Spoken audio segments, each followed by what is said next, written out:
আসসালামু আলাইকুম। আশা করছি সবাই ভালো আছেন। আপনাদের সাথে আমি আছি রোকসানা ইসলাম। ২৪ ঘন্টার কাজ ৪ ঘন্টায় শেষ করতে চাইলে আপনাকে কিছু কৌশল এবং পদ্ধতি অনুসরণ করতে হবে, যা কাজের গতি বাড়িয়ে দিতে পারে। আপনাদের সঙ্গে আজকে আমি ৮ টি টিপস শেয়ার করছি। ১ম টিপস, কাজের পরিকল্পনা তৈরি করুন। পুরো কাজটাকে ছোট, ছোট অংশে ভাগ করুন।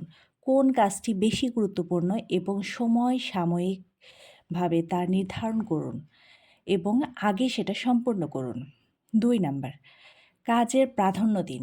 যে কাজটা খুব গুরুত্বপূর্ণ সেই কাজগুলোতে ফোকাস করুন। অর্থাৎ কাজটাকে ১০০ ভাগের মধ্যে আপনার ২০ ভাগ কাজগুলো যেগুলো খুব জরুরি সেগুলোতে ফোকাস করুন। ফলাফল ইনশাআল্লাহ ৮০% দেবে। অপ্রয়োজনীয় কাজগুলো এগুলো বাদ দিন। ৩ নাম্বার, স্বয়ংক্রিয় প্রযুক্তিগুলো ব্যবহার করুন। কাজ সহজ ও দ্রুত করার জন্য প্রয়োজনীয় সফটওয়্যার, টুলস, অটোমেশন ব্যবহার করুন।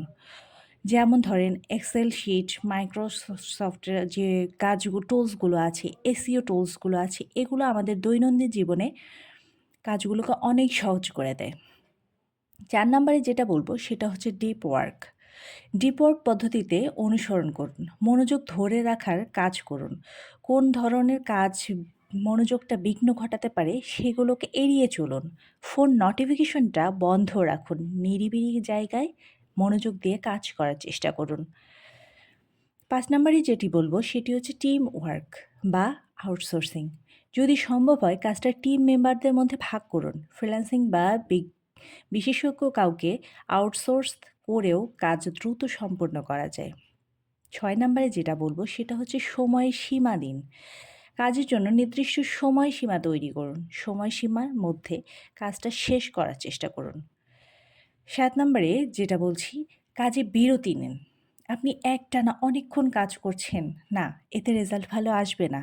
আপনি ২৫ মিনিট কাজ করছেন, তার মধ্যে মিনিমাম ৫ মিনিট বিরতি দেন।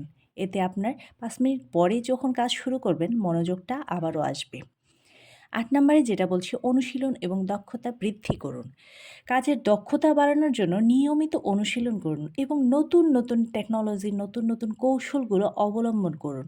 সেগুলো শেখার চেষ্টা করুন। এই কৌশলগুলো প্রয়োগ করলে কাজের গতি বেড়ে যাবে এবং আপনি নির্ধারিত সময়ের আগেই ভালো সম মানে ফলাফল পাবেন ইনশাল্লাহ।